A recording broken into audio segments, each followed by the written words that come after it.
मसालें कायम कर दी गई हैं। हम इन नताइज को, इन इंतखाबात को मुस्तरद करते हैं और हम ये मुतालबा करते हैं कि इन इलेक्शंस के ऊपर एक मुकम्मल तहकीकात कराई जाए।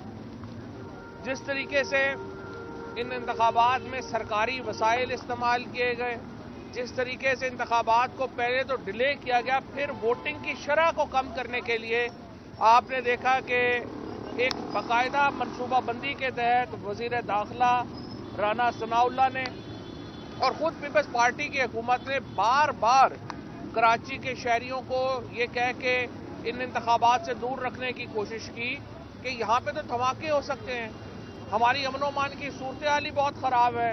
अब अगर जो हुकूमतें हैं अगर वही अपने शहरियों को डराने पे आ जाएं और ये बताने पे आ जाएं कि आपने घरों से नहीं निकलना, तो जाहिर है कि वोटिंग की शरह मुतासर होनी थी और वोटिंग की शरह उससे मुतासर हुई।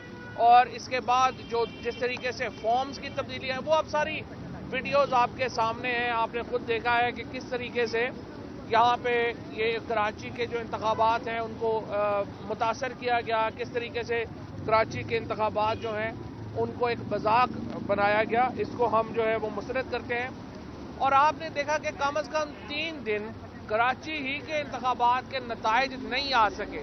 वो नताइज इसलिए नहीं आ सके और आज पाकिस्तान के लोगों को ये बात अच्छी तरह समझ आ गई हो गई कि क्यों इलेक्शन कमीशन ईवीएम की मुखालफत कर रहा था, क्यों एक पूरी लॉबी जो थी उस वक़्त की एस्टैब्लिशमेंट और उस वक़्त जो नून लीग और पीपल्स पार्टी क्यों ये कह रहे थे कि आप इलेक्ट्रॉनिक वोटिंग मशीन्स ना लेके आए। क्योंकि अगर आपके पास इलेक्ट्रॉनिक वोटिंग मशीन्स होती जो हमने बना ली थी और हम कह रहे थे इलेक्शन कमीशन को कि आप अगले इलेक्शन जो हैं वो ईवीएम के ऊपर लेके जाएं, अगर आप ईवीएम के ऊपर होते तो आपके नताइज तो अगले आधे घंटे में आ जाते और फिर आप वोट टैंपरिंग नहीं कर सकते, फिर आप फॉर्म टैंपरिंग नहीं कर सकते। और ये एक दफ़ा फिर रिमाइंडर है कि किस तरह से इन्होंने एक इलेक्शंस को रिग करने के लिए इलेक्ट्रॉनिक वोटिंग मशीन नहीं आने दी। इसके बाद मैं आपको बता देना चाहता हूं कि आज जो है अब से कुछ देर के बाद खैबर पख्तूनख्वा की असम्बली की तहलील जो है वो हो जाएगी और खैबर पख्तूनख्वा की असम्बली की जो तहलील की समरी है वो अब से कुछ देर के बाद खैबर पख्तूनख्वा के वज़ीर आला गवर्नर साहब को भिजवा देंगे। मैं गवर्नर साहब से उम्मीद करता हूं कि वो आइन के ऊपर अमल दरामद करेंगे और जिस तरह पंजाब के गवर्नर ने 48 घंटे इंतज़ार किया, आप इंतज़ार नहीं करेंगे और असम्बली को तहलील करके हम इंतखाबात की तरफ बढ़ेंगे। ये दोनों वो वादे थे जो इमरान खान ने 26 नवंबर को रावलपिंडी के जलसे में किए थे और अल्हम्दुलिल्लाह हमें अल्लाह ने ये तौफीक दी कि हम ये वादे जो हैं वो पूरे कर पाए। पाकिस्तान के अंदर तो आपको पता है क्लर्क की नौकरी कोई नहीं छोड़ता, उसके लिए जो है, और आपको पता ही है जो एक्सटेंशनों के लिए जो जो कुछ होता है। ये इमरान खान और तहरीक इंसाफ है कि जिसने 2 हुकूमतों को ठोकर मारी और कहा कि हम अवाम के पास जाएंगे वोट लेने, और ये तहरीक इंसाफ का एतमाद जाहिर करता है अवाम के ऊपर। ये तहरीक इंसाफ के उस कॉन्फिडेंस की अलामत है जो हम पाकिस्तान के अवाम के ऊपर रखते हैं और जो सपोर्ट पाकिस्तान के अवाम में इस वक्त तहरीक इंसाफ की है, ये उसका एक इजहार है। लिहाजा आज दोनों असम्बलियाँ पंजाब के बाद खैबर पख्तूनख्वा असम्बली जो है वो भी तहलील हो जाएगी।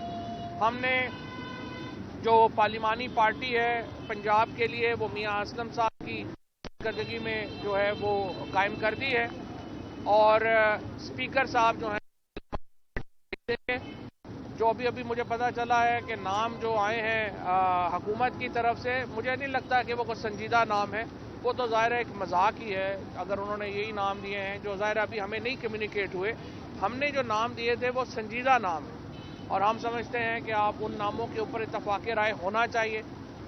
आज मैं पहले इंटरव्यू सुन रहा था मलिक अहमद साहब का, उन्होंने भी कहा कि जो पीटीआई के नाम है वो संजीदा नाम है और उनमें फ्लेक्सिबिलिटी हो सकती है।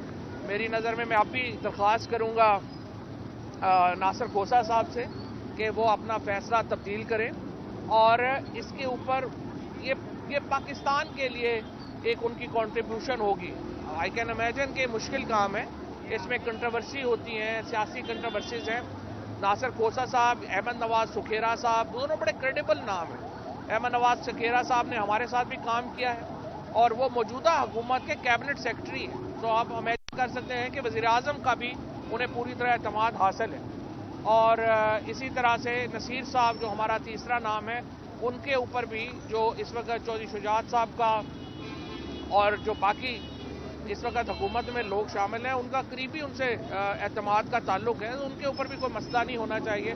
लेकिन जो दोनों ब्यूरोक्रेट्स हमने सेलेक्ट किए हैं, नासिर खोसा साहब और अहमद नवाज सुखेरा, पूरी ब्यूरोक्रेसी और पाकिस्तान के लोग जो हैं वो यकीनन उनकी इंटेग्रिटी के ऊपर, उनकी जो एक कद है पाकिस्तान की सिविल सर्विस के अंदर, उससे वाकिफ़ हैं। और मेरे ख्याल में वो उनमें से अगर किसी पे भी इत्तफाक हो जाए, ये बड़ा खुशाइंद होगा और हम इसके ऊपर जो है वो आगे बढ़े।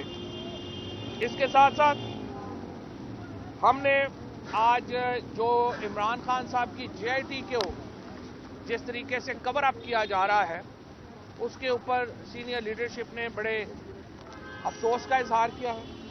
हम ये देख रहे हैं कि मुसलसल पहले आप देखें, इमरान खान के ऊपर हमला हुआ 1867 से ये कानून है कि जो कंप्लेनेंट है वो FIR करवाता है।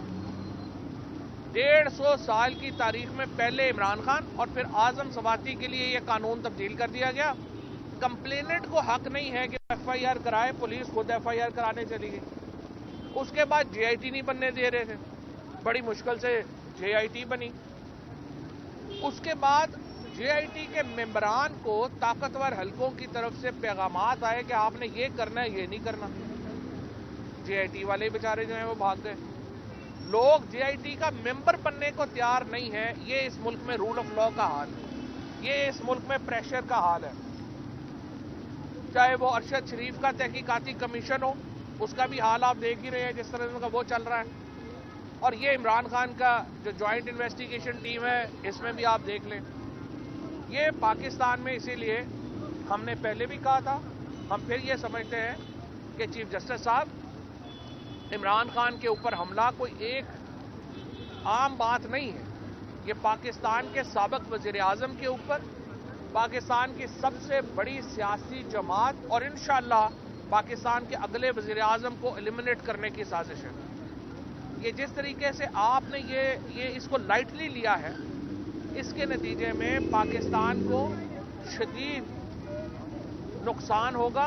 पाकिस्तान की जो एक समझिए कि जो हमारी पॉलिटिकल एक हमारा जो माहौल है, वही तबाह बर्बाद हो जाएगा।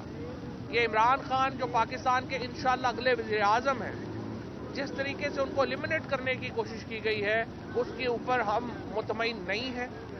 और हम ये समझते हैं कि जो तफ्तीश हो रही है उसके ऊपर हम मुतमईन नहीं हैं और उसमें ज़रूरत है कि उसको चीफ जस्टिस साहब उसका नोटिस लें और इसके मुताबिक